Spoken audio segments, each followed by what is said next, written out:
Hey everyone, welcome to Mix It Up Art.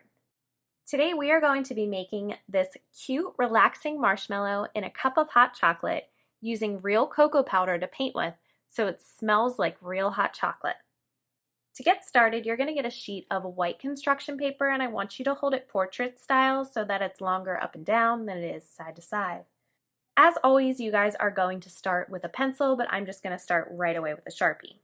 So the first thing that I'm going to do is draw the straw, which is going to be on the left side here, kind of angled up towards the corner, but not at the top of the paper. So just somewhere in the middle, and I'm going to draw two parallel lines. I want the line that's closer to the middle here to be a little bit longer. Then I'm going to connect both lines with a curved line there, and at the top here, a curved line, just like that. Now, if you want to, you can add in some curved lines to make the straw have stripes. Next, we're going to add in our little marshmallow over here. So we're going to start with the bottom of the body. So this is kind of where it's going into the hot chocolate. So you're just going to draw a curved line at the bottom here. And you're going to do a curved line on the side.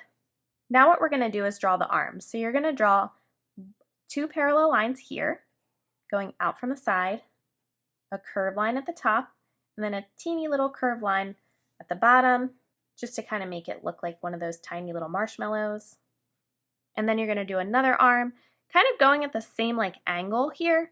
We're going to do two parallel lines, curved line on one end, curved line on the other, tiny little curved line in between.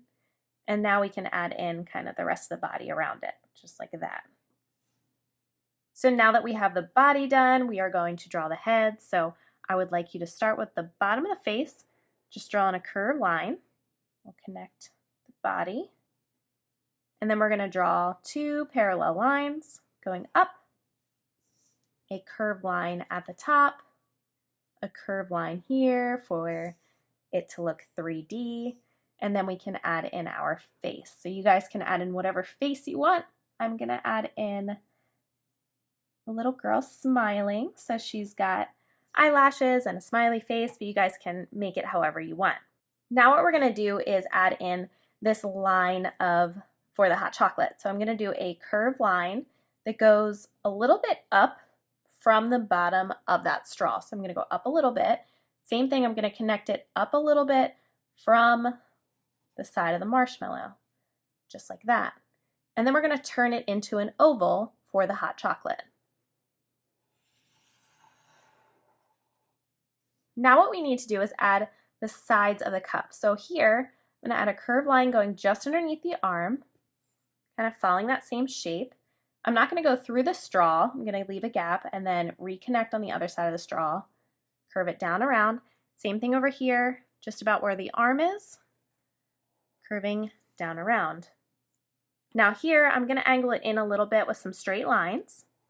So going down and in a little, down and in a little, and then I can add in a curved line at the bottom that connects the two sides.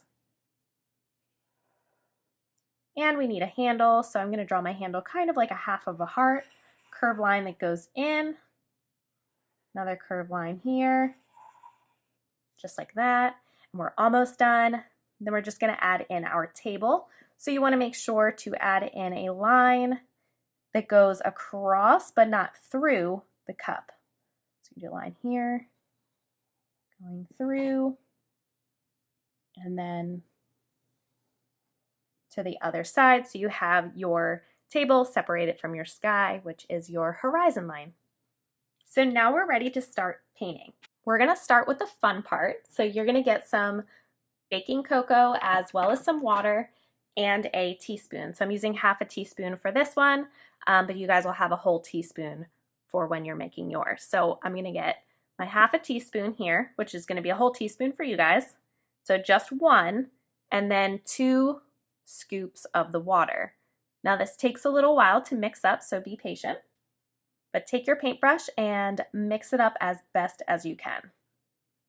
So before paints were made and put into the bottles the way that you know them today, People used to make paint out of things like cocoa beans, like we're making today, and fruit and coffee and stuff like that. So we are kind of doing what our ancient ancestors used to do. And I like this paint so much better because it smells so good. So once you are done mixing up your paint, you can go ahead and paint in your hot chocolate. Now I'm going to be trying to paint in that same like oval shape, so that way it looks kind of like the hot chocolate is sitting in there and swirling around in the cup. Now you can paint your table whatever color you want, but I'm going to continue to paint with the chocolate because not only does it smell really good, but when you paint with this, if you paint across like this, it will actually look like a wood table.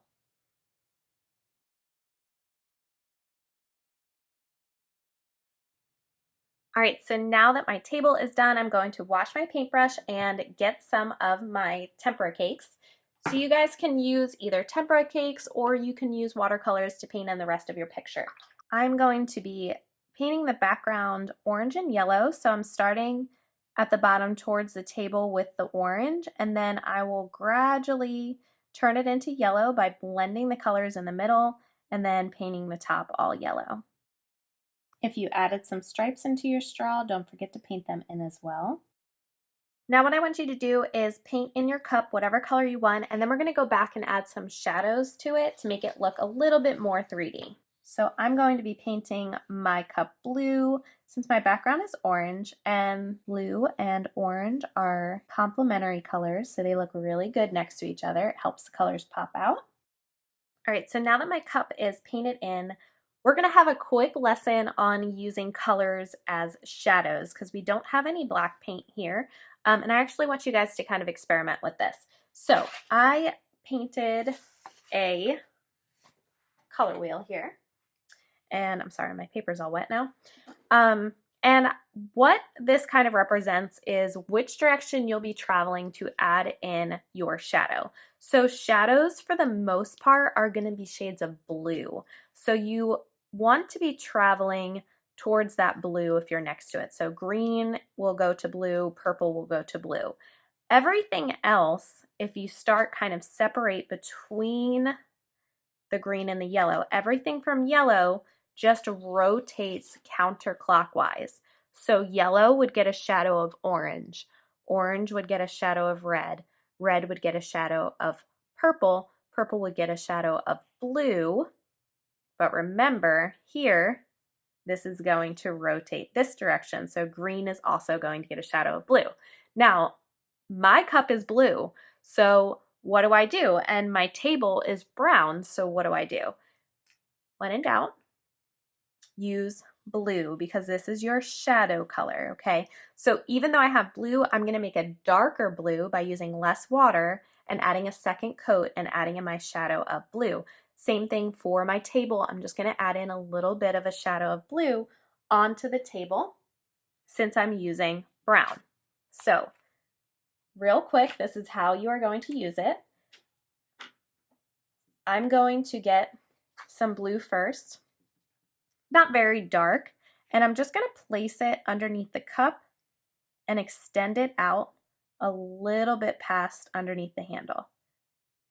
So I'm just going to do a couple quick swipes, and don't worry if it doesn't mix well with the chocolate if you use that. It's not going to, but honestly, it'll still look great. And there's my shadow. Now, I'm also going to add a shadow into the cup. So here, I want to use less water and get more paint. So I really want to get a lot of blue so that it's really dark. And right underneath here, like we're going to imagine, like I'm going to draw a line going from the handle down across. So it's almost like I'm extending the top of the cup here. So again, I'm going to get a dark blue, and I'm going to add in the shadow just on the side here, like that, and then I can add in a shadow at the bottom of the handle here, a little bit here on the handle on the bottom side. And now you can see without drawing any lines, I've created a little bit of three-dimensionality to the painting. All right, boys and girls, that's all there is to our cute, relaxing marshmallow in hot chocolate. I hope if you make these at home, you tweet me a picture, mix it up art, and as always, have fun.